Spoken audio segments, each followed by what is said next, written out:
Welcome to Pondering AI. I'm your host, Kimberly Nevala. In this episode, it is our pleasure to bring you Suzy Alegre.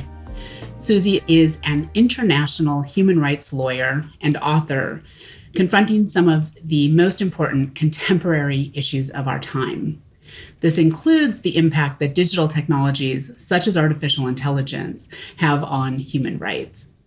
In addition to her extensive legal work and cultural advocacy, Suzy is also a senior fellow at the Center for International Governance and Innovation. Today, we're going to be talking about how we can ensure that AI is used to protect and promote rather than undermine human rights. Thank you for joining us, Suzy. My absolute pleasure. Now, for folks who have not had the pleasure of engaging with your work before, can you tell us a little bit about what was inspiring your thoughts as you moved from writing Freedom to Think back in 2022, I believe it was published, to Human Rights, Robot Wrongs, which I have right here, Being Human in the Age of AI here in 2024? Yeah, absolutely. When I wrote Freedom to Think, it came about, the trigger for that was the Cambridge Analytica scandal in particular, and this idea that technology could be used to understand our thoughts and then use the way we interact with technology and social media to manipulate our thoughts potentially, or to try to understand us. And so that had been very much a focus of my work up until that point. But what I realized after Freedom to Think came out in 2022 was how much the development of technology was affecting every aspect of our lives and every aspect of our human rights. And so there were a couple of triggers for writing Human Rights, Robot Wrongs. The first one was this sort of overwhelming feeling of dread that I think a lot of creators had in early 2023 with this new wave of AI and generative AI, particularly characterized by ChatGPT, where people were suddenly talking about, we don't need creatives anymore. We don't need novelists. AI will be able to do all of that for you. And I think like many creatives, the despair came not from the idea that AI might replace us, but more from the idea that the people sort of embracing this technological revolution did not really understand what human creativity was about and why people create, and that creativity is the work. It's not about the product. And so that was one sort of feeling of, like I say, sort of overwhelming despair for a short period of time. And then I heard a story from a colleague in Belgium about a young man who had taken his own life after a very short 6-week intensive relationship with a chatbot, leaving behind a widow and 2 small children. And his widow told Belgian media that certainly she felt that he would have been alive today, but for this relationship where he really kind of lost his way. He was a man who was suffering from climate anxiety and sort of sought solace in the chatbot. And the chatbot effectively taking the place of his human relationships, of his therapist, of his wife, until he found himself so isolated that he took his own life.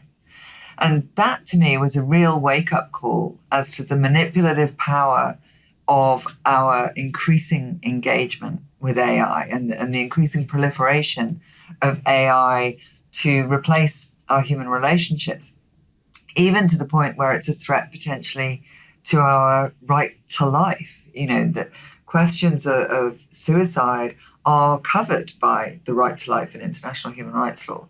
And so it was those two things that I think finally spurred me out of despair into a desire to look at this question more deeply and to write about it and to help other people think about the future that we have with AI and more importantly, the future that we want with AI and why we need to think about our human rights. Mm-hmm. Human Rights and Wrongs in particular is a very thoughtful journey through a lot of different aspects or domains in which artificial intelligence, I'm going to refer to it here as AI broadly, but I think you and I are in violent agreement that it is a portfolio of applications, and some of where we really go wrong is just using the AI as I've started to call it the royal AI. Yeah. is part of where the discussion goes wrong.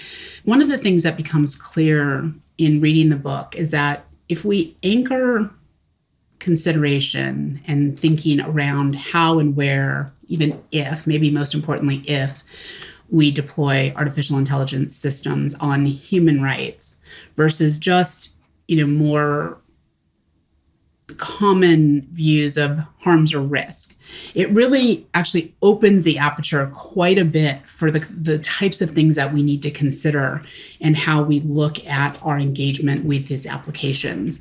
And I have to admit, probably because we're very privileged and don't have to think about this on a day-to-day basis, it caused me to go back and look at the Universal Declaration of Human Rights again and think about the scope of obligations, duties, and rights as individuals that attempts to provide. So can you talk a little bit about the scope that a focus on human rights brings to the conversation that we may not get in other approaches, which very commonly focus on issues that are quite important, such as bias or discrimination, but this is a really small piece of the pie when we start to look at this more broadly. Yeah, I think one of the reasons why the Universal Declaration on Human Rights is a really useful lens is because of the breadth of rights that it encompasses. So it's not just about traditional civil and political rights that we think of, things like the right to liberty, the right to privacy, the right to life, but it also encompasses economic, social, and cultural rights. So things like community access to scientific exploration, things like the rights of artists and creators, both their economic rights, but also their moral rights, things like the right to education, the right to health. It really encompasses this very broad concept of all the things we need to thrive as humans, and then turns the lens, if you like, away from controlling the AI to what is it about us? What is it about our humanity that needs to be protected and that is really important? And so that's why I think the Universal Declaration on Human Rights, even though you might struggle to enforce it directly in a court of law in most circumstances, but it gives that holistic view on what it means to be human, why it matters, the things that matter to us as individuals and as societies in general. And that's why I think it's a really useful lens for looking at our future with technology. And how do you respond to folks who say, yeah, this is really interesting, it's important, no one's going to read these things and disagree, but it's a statement of intent more so than it is something that is concrete or concrete enough that we can take action against it. Particularly today, the impact and the pressure of global pressures on international institutions and norms is really increasing and rising.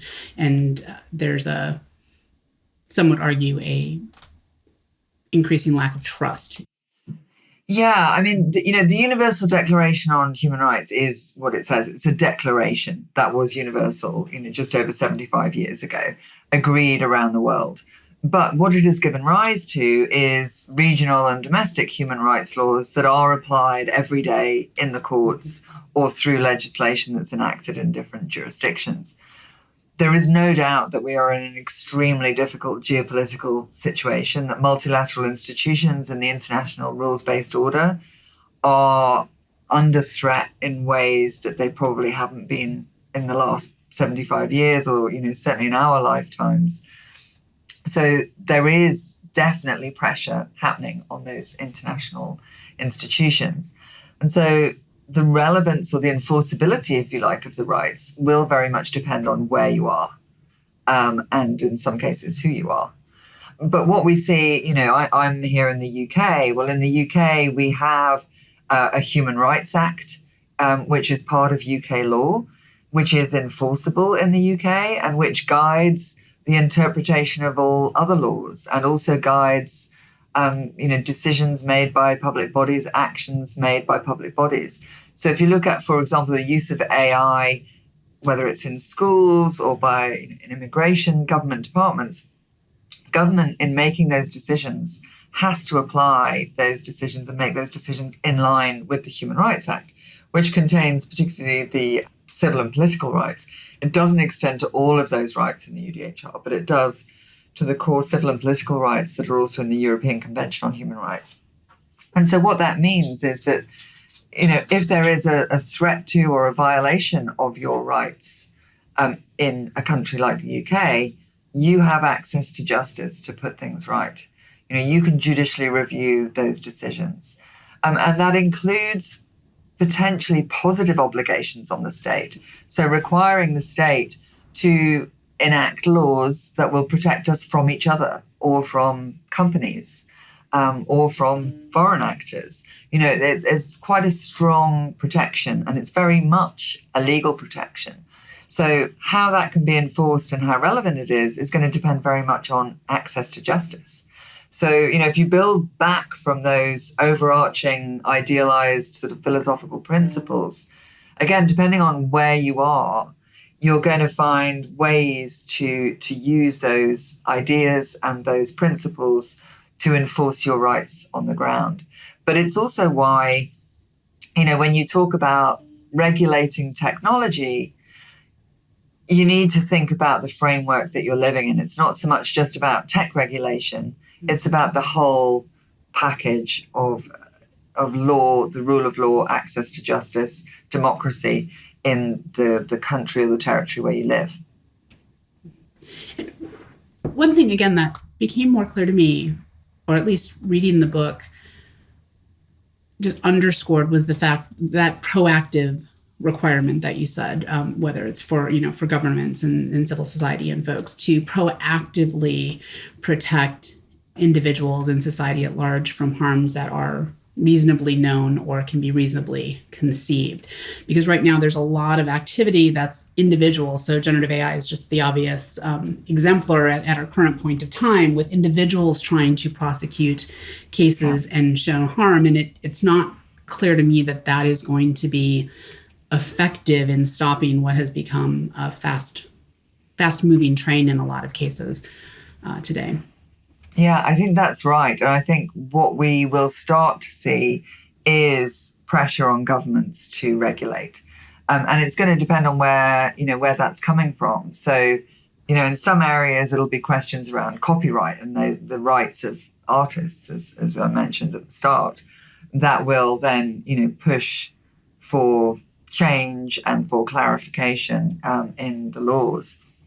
I think we might also find, and we're already seeing in terms of companion AI and emotional AI, we're starting to see, as you said, individual cases being brought, particularly in the US already. There was one earlier this week, a new one against Character.ai. And those individual cases, I think, will serve to call the alarm, if you like. They will serve to open the debate about how current laws actually operate. But I think they will also serve to focus the minds of legislators on the very real dangers and potentially the very real need to take radical and speedy action to prevent really widespread harms in certain areas. So I think that they're never going to be all of the answer and all of the picture, but they are part of a movement to reflect on what action is needed to create that future that we want. And what's your perspective on the question of whether the focus and prioritization, or also promotion of the need for new regulation for AI, is obfuscating or being used with ill intent, obfuscating current harms and bids? Yeah, I think certainly the argument that we need some kind of international body and some international convention to manage the risks of AI, I think that absolutely is obfuscation. And, on the one hand, it tends to indicate that we have no laws, that it's a law-free zone and therefore it can do whatever, people can do whatever they want with it because there's no law, which is not true. And on the other hand, it sort of kicks the can down the road by saying, we can't do anything until we've done everything. And, as we discussed earlier, the current situation with multilateral organizations and the international rules-based order, really calls into question what the possibility of and the value of having an international convention that somehow tries to create an agreement on AI at this current point of time would do in practice, and how it would be enforceable, how it would be respected. So I think there is a lot of that kind of, this is also new, that nobody knows how the laws apply, and, all of that makes it very easy to then plow on without respecting existing laws. But having said that, I think there are areas where, discrete areas where legislators can just say, actually, on this point, we are going to make it very clear what the law says. So, for example, on companion AI, you could say, actually, it's completely illegal to sell companion AI at all, or you could say it should be completely illegal to sell companion AI to people under 18, to children. There are discrete areas where you could make quite radical legislation, if you like, to put the brakes on while you decide what the future is, or in some areas where you may have already decided. And we're seeing that already around the world with discrete legislation relating to sort of AI-generated, non-consensual sexual image-based abuse. This is an area where potentially existing criminal laws are not clear enough or may have gaps. Well, it's quite simple. You can just create a criminal offence that deals with that particular problem, that is a problem, that undermines the dignity of women, and that is an area that clearly needs a strong criminal response to get ahead of it and to try and prevent what is at the moment a kind of tsunami of this kind of abuse around the world.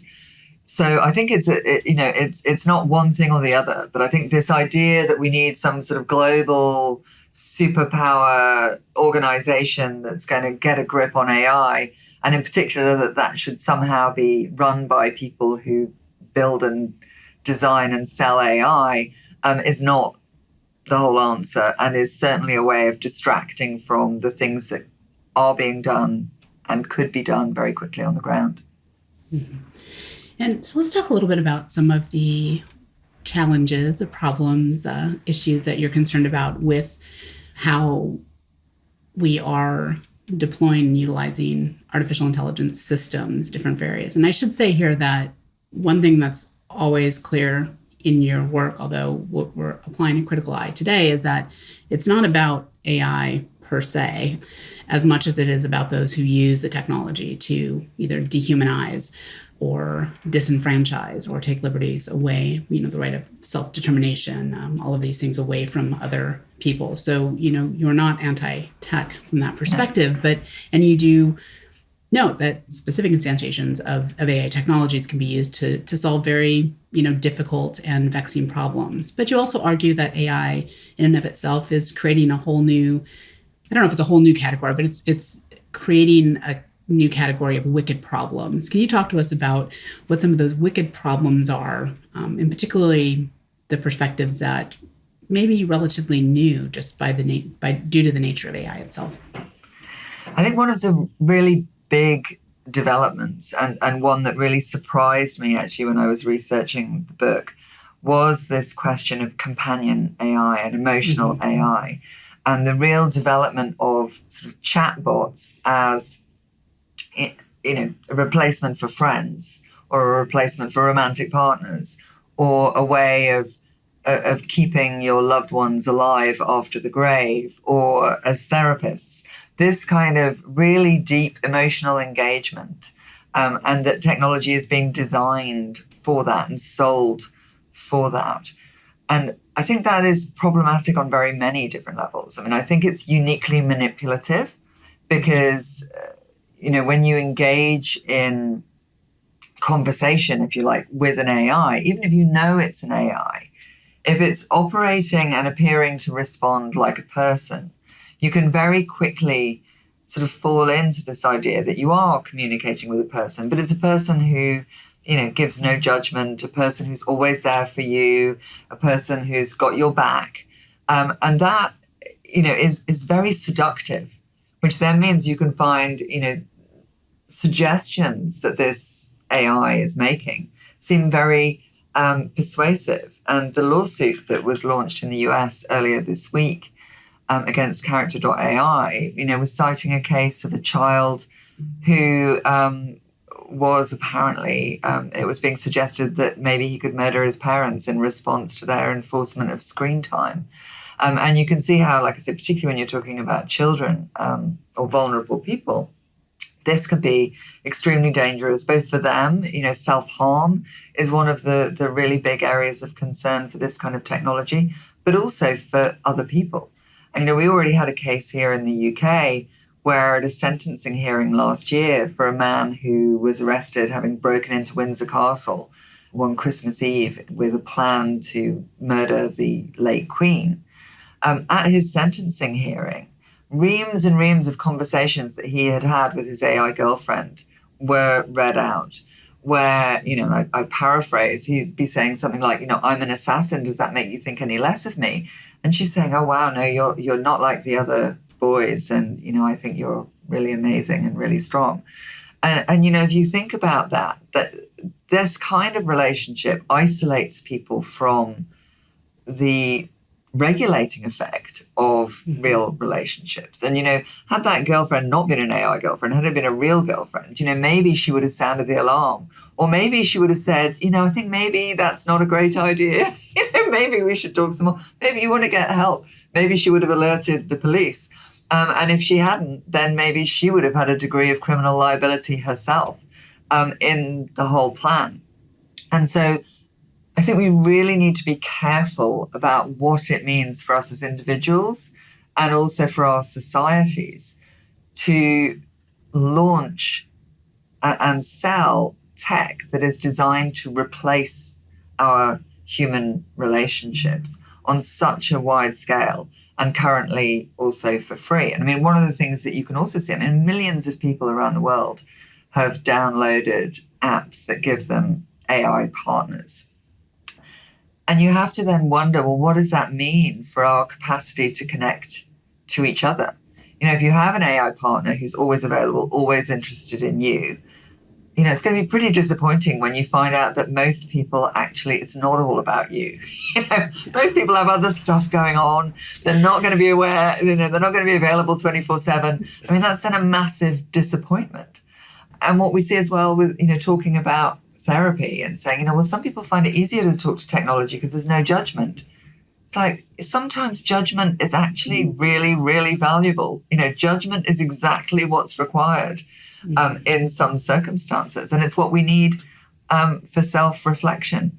And so what concerns me about this area in particular is that it is really being pushed ahead very, very fast, very, very cheaply, creating dependencies and really breaking up human connection. It's a kind of corporate capture of human connection in a way that, potentially reflects, issues like coercive control that we see criminalized in human-to-human behavior. Whereas this is, potentially companies taking control of people's inner lives, of their ability to reach out to others and leaving them isolated rather than, being a cure for the global epidemic of loneliness. It's really just preying on it and exacerbating it. And so that is an area where I think we need to very quickly take a step back and think, what are the consequences of this? And it's not about, a moral judgment of the individuals. It's nothing to do with that. But it is about why do we want this and what could it mean for us as individuals and as communities and for humanity as a whole. There's this really odd tension that I believe may be developing where, and it's related somewhat to the move for quote unquote machine rights, which I think is both, yes, academic in one sense, but also somewhat almost an implicit assumption by some of the companies pushing these systems, where therefore, because it is human-like, we're not responsible for this product that we have put out in the world, because it is somehow a separate, distinct, self-propelling entity, which we know is not true. And perhaps that wasn't necessarily the intent up front, but the push to really see and view and do a lot of comparisons and make, raise these things up as being human-like and providing a level of human-like care, comfort interaction engagement. There's an addictive component of that and engaging and selling a product, but it's also becoming a front for abdicating liability for what happens as a result of that engagement.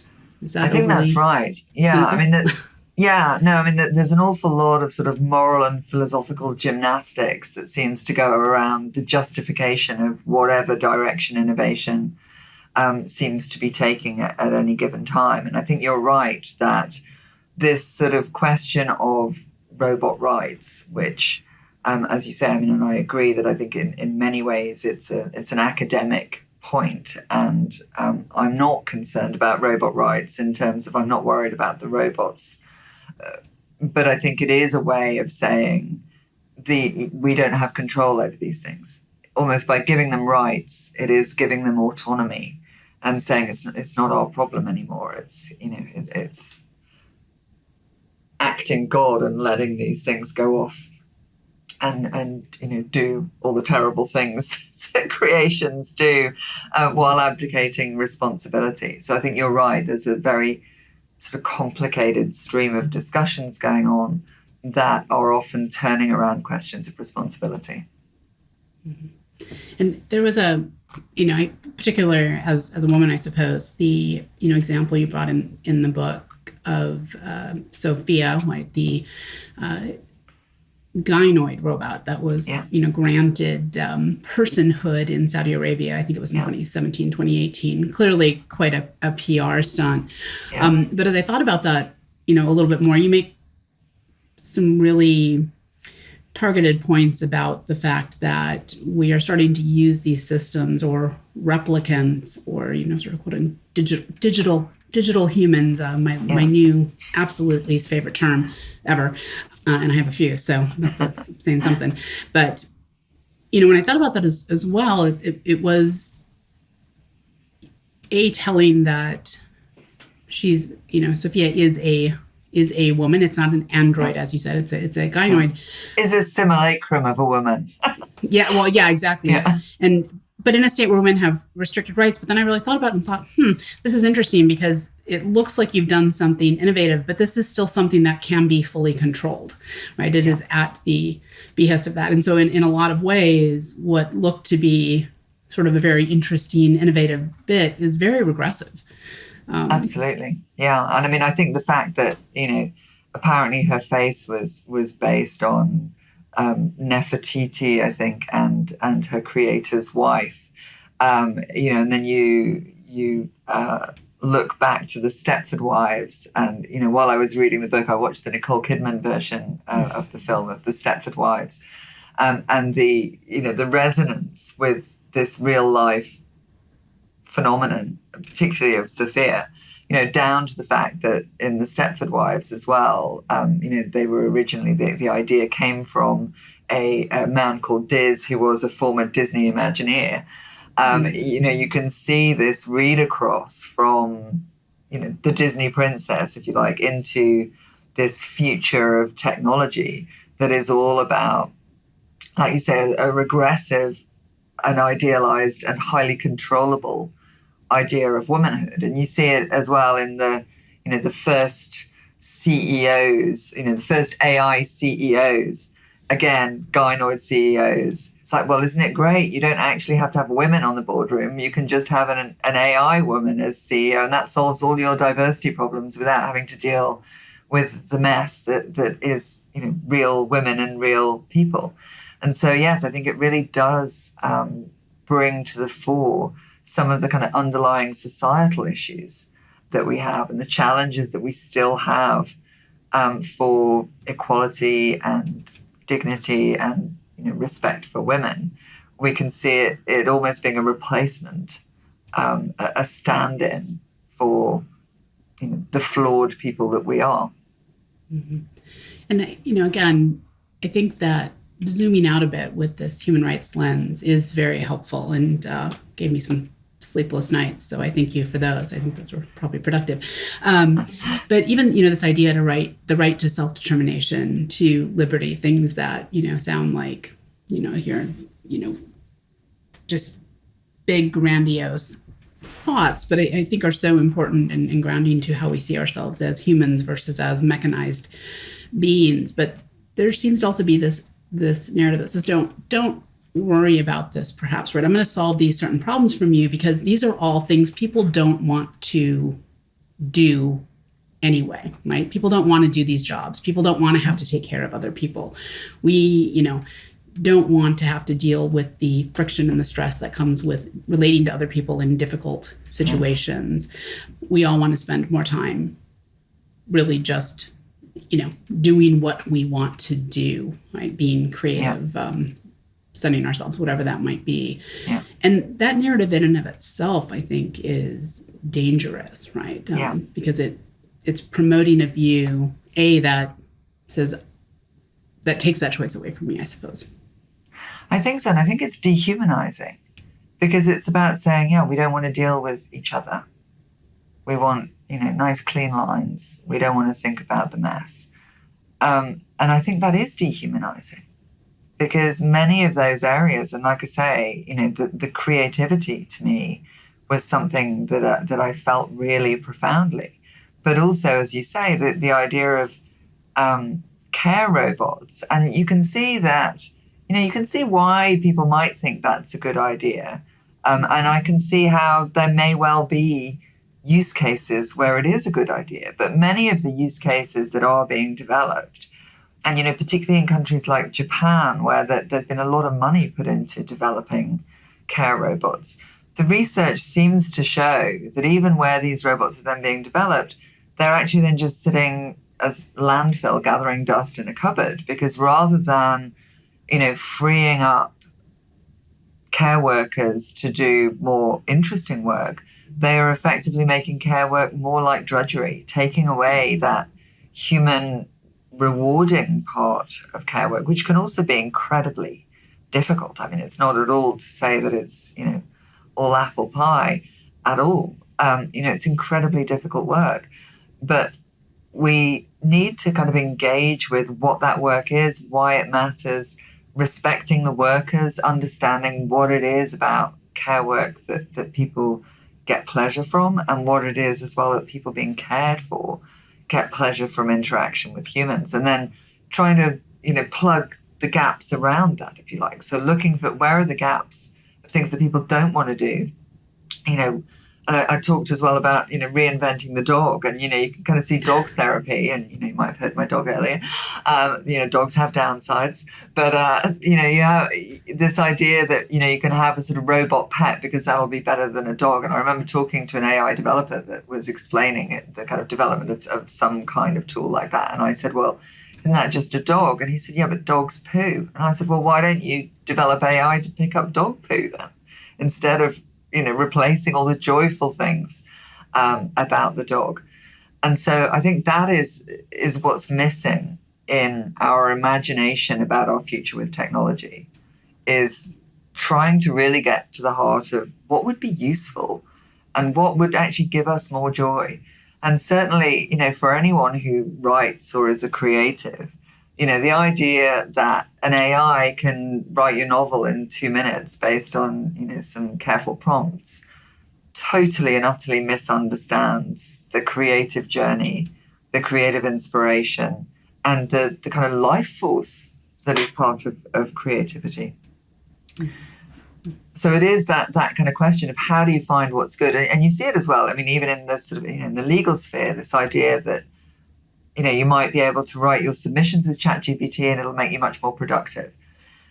But what that then leaves you with this kind of caveat that you have to check everything because it might be completely made up, means that instead of actually doing the interesting intellectual work and research of creating an innovative argument to achieve a goal for your client, you're basically left as a sort of second-rate editor and fact-checker for a machine. You're doing the drudge work, not the interesting, creative human work. And this is also an area where we tend to perhaps oversimplify or just completely misunderstand what the job is. So I think you have said so much about and you are a lawyer, so much about the law is not about what's on paper. Just like healthcare is not just about your stats, and we are not well defined, well constrained systems, if you will, because if we were, even in the healthcare sphere, we wouldn't have these ranges that it's normal. If it's something I've recently, was looking at my iron, between 50 and 700, right, is normal. I'm like, so this, if nothing else, tells you that there's a lot of individuality. So I'm also concerned that in some of these areas, it becomes a Band-Aid to other issues. So we're trying to solve perhaps the right problem, but we're doing that in the wrong way. And by virtue of doing this, what we can accomplish with the systems is this sort of idea that it's good enough, but that access to things like expertise then becomes increasingly unreachable. It's already fairly unreachable for a lot of folks, and prohibitively expensive, with really germane and significant impacts then to folks' livelihood, well-being, so on and so forth. Definitely. And I think an awful lot of what we're being sold today is this kind of veneer. So it's a kind of like, well, this looks really great. It's got all the bells and whistles, so it'll catch up. The fact that, it's got a glossy sheen on it means that, the fact that it's not working or really doing what it says it does underneath, it'll catch up. And I think that's a very dangerous path, because it's like, well, probably the last thing we need as humans is a glossy veneer on areas that are really vital to our well-being. We need substance. We don't need more froth. Yeah, for sure.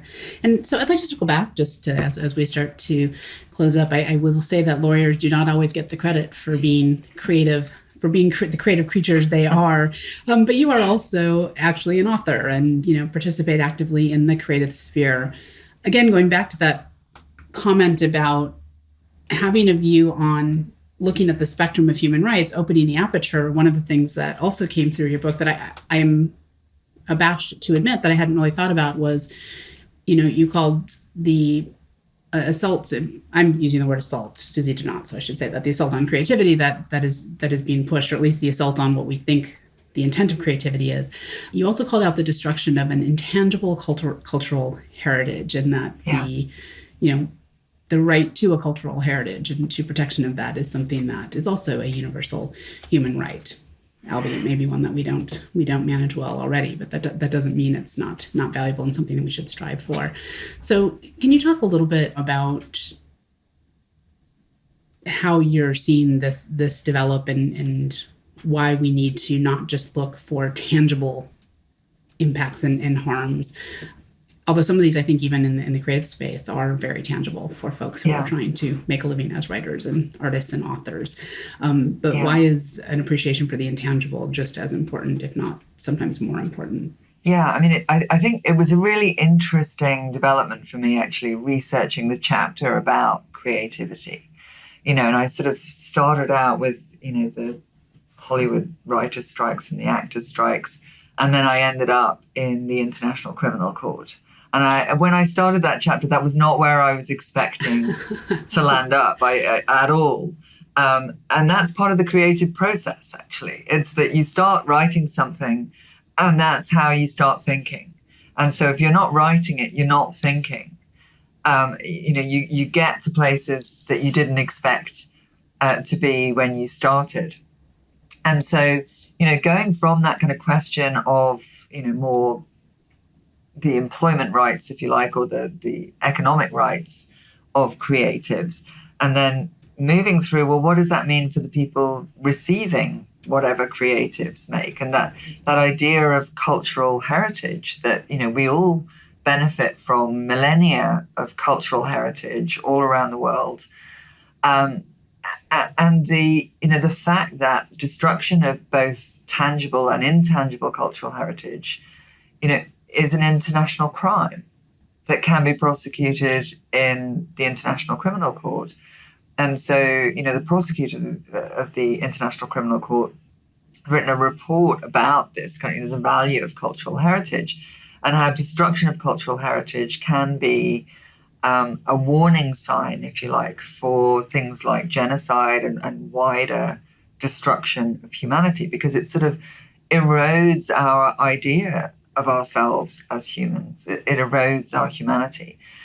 And when I was looking at this question of intangible cultural heritage, which can be, many things. It can be languages, it can be folk tales, it can be cultural practices.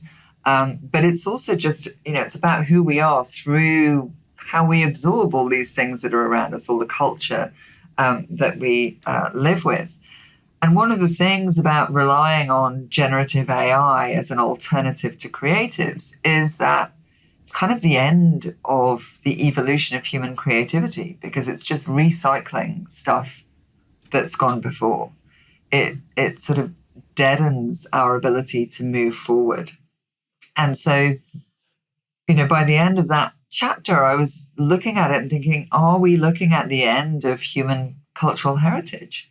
What does this mean when we can't move forward? We can't have that creative spark. And as I say, in many ways, my creative process through that chapter led me to that conclusion, which was not where I'd started.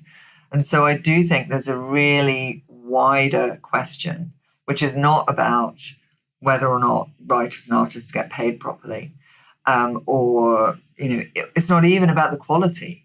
It's about what it means for our evolution as humans, and what and why human culture matters for us. So with all of the work that you have been doing and going on these creative and intellectual journeys that have led into new and unexpected places, tell us a little bit about your current posture relative to the very wide world of AI, and what is it that you would like to see us do or really lean into as we move forward to protect our human dignities and rights? I think one of my biggest concerns is the creation of dependencies unthinkingly. Whether that is, pushing the fact that we should all be using generative AI because it'll make us much more productive, without thinking about what that might do for our ability to think for ourselves, or our ability, as I say, to kind of think creatively and think about the future, or whether it is about creating emotional dependencies on technology as a kind of replacement and fracturing human relationships, or whether it's just about pushing AI into every single corner of our lives in ways that are not environmentally sustainable. I mean, we're now seeing, since I finished writing the book, we're seeing big tech companies investing in small nuclear power generating facilities because they recognize that they're not going to be able to keep the AI going at the pace that it is. And so what I really hope, and it's a great hope for me that was a big push to write and publish a book like this, is to create a space where we can have a pause for thought, to really hold up a bit of a mirror and ask the question, is this the direction we want to go in? Do we need AI in everything we do? What are we losing? And that's not to say we don't need AI at all. And I think one of the really big challenges in these discussions is you get pushed into a position where you've either got to be for or against AI. And, as you said at the start, AI doesn't really mean anything. What AI and for what and in what circumstances, where, there are so many questions about whether you're for or against a specific use case or a specific type of AI or related technologies. And so what I hope is that this will allow a pause for thought to think about, where does AI really add value? How can AI be sustainable? And that's not just profitable, it's actually sustainable and actually useful for us and for future generations. And I think that does require a really hard pause in certain areas to really resist the kind of, the siren call of innovation, to stop and think about, actually, what innovation do we want? We don't necessarily want innovation in all directions. Where do we want innovation and why do we want innovation? And for that, sometimes you have to put down barriers on innovation in different directions. So my hope is that by turning this lens to think about people and to think about human rights and to think about humanity, that we might start asking those big questions and prioritizing people before technology. And I think that leaving that question ringing in the audience's ears is the perfect place to end. So thank you so much. I've really appreciated the insights and your willingness to traverse all of these different paths with me and with us as a whole. So thanks again for your time, and would just really encourage folks to engage with your work, including thanks for having me. The book, which was not available to me on Kindle when I went to buy it, which I have to say I've had a bit of unholy joy just having a nice book in my hands again, which I do hope it's now available on Kindle, because I have followed that up. So it should now be available on Kindle, I understand, as of today. Awesome. Very, very good. Well, thank you again, and thank you for all the work, and we will continue to follow it with avid interest and support. My pleasure. Thank you for having me. Right, and thanks to all of you for joining us yet again. And if you want to continue learning and being challenged by thinkers, advocates, and doers such as Susie, subscribe to Pondering AI Now. We're available on all your favorite podcatchers, as well as on YouTube.